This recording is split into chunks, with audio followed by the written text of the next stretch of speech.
Hello, നമുക്കിന്നൊരു അടിപൊളിയായിട്ടുള്ള photo frame ചെയ്താലോ? ഫ്രണ്ട്ഷിപ്പ് ഡേ ആണ് വരാൻ പോകുന്നത്. നമ്മൾക്ക് എല്ലാവർക്കും ഉണ്ടാവും ഓരോ ബെസ്റ്റീസ് അല്ലെങ്കിൽ ഏറ്റവും പ്രിയപ്പെട്ട കുറച്ച് പേര്. ഈ വരുന്ന ഫ്രണ്ട്ഷിപ്പ് ഡേക്ക് നമ്മൾ നമ്മുടെ കൈകൊണ്ട് ഉണ്ടാക്കിയ ഒരു ഫ്രെയിം നമ്മുടെ ഫ്രണ്ട്സിന് കൊടുത്താലോ? നമ്മൾ ഈ വലിയ ഷോപ്പുകളിൽ പോയി ഓരോ വലിയ വലിയ ഗിഫ്റ്റുകൾ വാങ്ങി കൊടുക്കുന്നതിനേക്കാൾ ഏറ്റവും പ്രഷ്യസ് ആയിട്ടുള്ള ഒരു കാര്യമാണ് നമ്മുടെ കൈ കൊണ്ട് ഉണ്ടാക്കാൻ പറ്റുന്ന ഓരോ കുഞ്ഞു കുഞ്ഞു ഗിഫ്റ്റിനും അതിൻ്റെതായ വാല്യൂ ഉണ്ട്. അത് അവർക്ക് ഒരുപാട് പ്രിയപ്പെട്ടതായിരിക്കും. ഒരു A4 ഷീറ്റ് മാത്രം മതി നമുക്ക് സിമ്പിളായിട്ട് ഒരു ഫ്രെയിം ചെയ്തെടുക്കാൻ പറ്റും.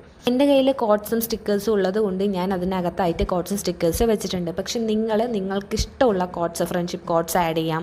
എന്നുണ്ടെങ്കിൽ നിങ്ങൾക്ക് ഏതെങ്കിലും ഇമേജസ് ഉണ്ടെന്നുണ്ടെങ്കിൽ കാർട്ടൂൺസ് വരച്ചിട്ടാണെങ്കിലും അതിൽ ആഡ് ചെയ്തിട്ട് നിങ്ങൾക്ക് ഫ്രണ്ട്സിന് കൊടുക്കാവുന്നതാണ്. ഇത് ഷോർട്സ് ആയതുകൊണ്ട് തന്നെ എനിക്ക് ഫുള്ളായിട്ട് ഇതിൻ്റെ വീഡിയോസ് എങ്ങനെയാണ് ചെയ്യുന്നത് എന്നുള്ളത് എനിക്ക് പറയാനായിട്ട് കഴിയില്ല. നിങ്ങൾക്ക് ഇതിൻ്റെ ഫുൾ വീഡിയോ ആവശ്യമാണെന്നുണ്ടെങ്കിൽ ജസ്റ്റ് കമൻറ്റ് ചെയ്താൽ മതി. ഞാൻ ഇതിൻ്റെ ഫുൾ വീഡിയോ എൻ്റെ യൂട്യൂബ് ചാനലിൽ അപ്ലോഡ് ചെയ്യുന്നതാണ്. ഫോട്ടോ ഫ്രെയിം നിങ്ങൾക്ക് ഇഷ്ടമായെന്നുണ്ടെങ്കിൽ ലൈക്ക് ചെയ്യാനും കമൻറ്റ് ചെയ്യാനും മറക്കല്ലേ.